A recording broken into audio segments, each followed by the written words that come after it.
personal history, and no one's really asked me those questions where I knew someone was going to, or a larger audience was going to hear my responses, and I was able to answer that honestly. And I think it was something about you and I just doing the camera being on me, forcing me to tell the truth, even if it was something that I was maybe embarrassed of admitting. If one of my friends asked me or my family member asked me, so it kind of forced me personally to address certain things and really think about it. Mary, Cinda. For me, I'm usually a very quiet person. I don't let too many people in. I don't like sharing myself too much. And doing this interview with you allowed me to bring that out again. And it was a comment that my sister said to me after seeing the video that you had done of me. She says, he found you. He found you. He brought you back out. And I said to myself, why? Where had I gone? Was I gone? I guess I was.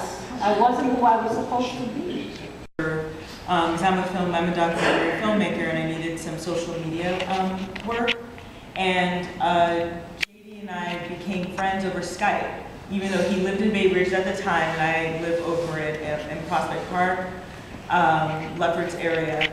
We connected via email and Skype. Like, I didn't know JD had legs until like 8 months later when I came to the Bay Ridge Festival that happens in October. After you created this, what happened? Let me ask you, after you did this, did you not tell anybody, but couldn't believe happened after you created this piece of art, that you were totally surprised happened? That someone said to me? No, in other words, after you created this and this happened, what in your brain said, wow, I can't believe that this came from it? Does that make sense? In other words, did you set out to No, I mean, when you step back from it, you're like, wow, this is what I had planned, right? Or this is, wow, I can't believe. yeah, what happened? Exactly. What happened that you really were real? Is there anything that happened that you were so surprised that you said, I wanted to really do A and B, and this Q happened, and I couldn't believe that Q happened in this creation? I mean, is there anything in that? Yeah, I developed really close relationships, which I wasn't capable of prior to this. So friendships came out of this that you were shocked that happened. Terrible things were healed by this. By having just talking to people, complete strangers, having, there's nothing in the beginning. I wasn't as good at it. It got better. The look on someone's face when you ask them something really, really personal and they don't know you. Only big sister ever, who is usually right, and I find that so annoying. But I love her.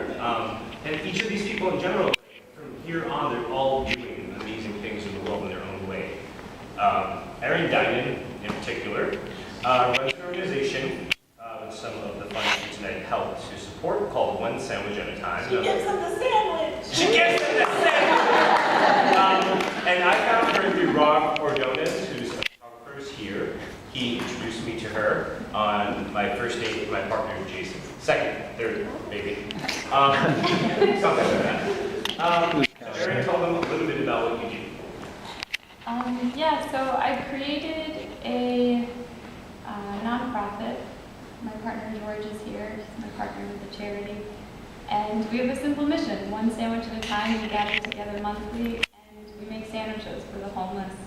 And sort of like JD, this all began as a personal project for me. It was actually a healing project for me.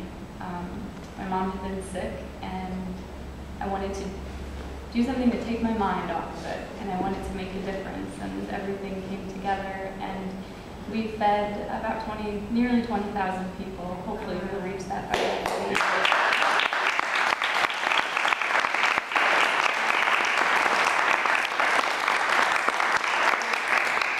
The main thing, rather than the act, of encouraging people, the act of feeding people on the streets, for me, the main mission I had and I have is to start from square one, to end the judgment, to release the numbness that we have when we pass people on the street, to to instead of wondering why did they get here, or are they on drugs, or do they have this, I don't really care about that. And I think what matters is that we see someone who their bed is a cardboard box and they're hungry and they may not know where their next meal will come from. So that's sort of the main mission that we have with One Sandwich at a Time, is to start from square one and realize that that's another human being that may need our help. And if we have two hands and we can make a sandwich or do something, then I don't see why we shouldn't.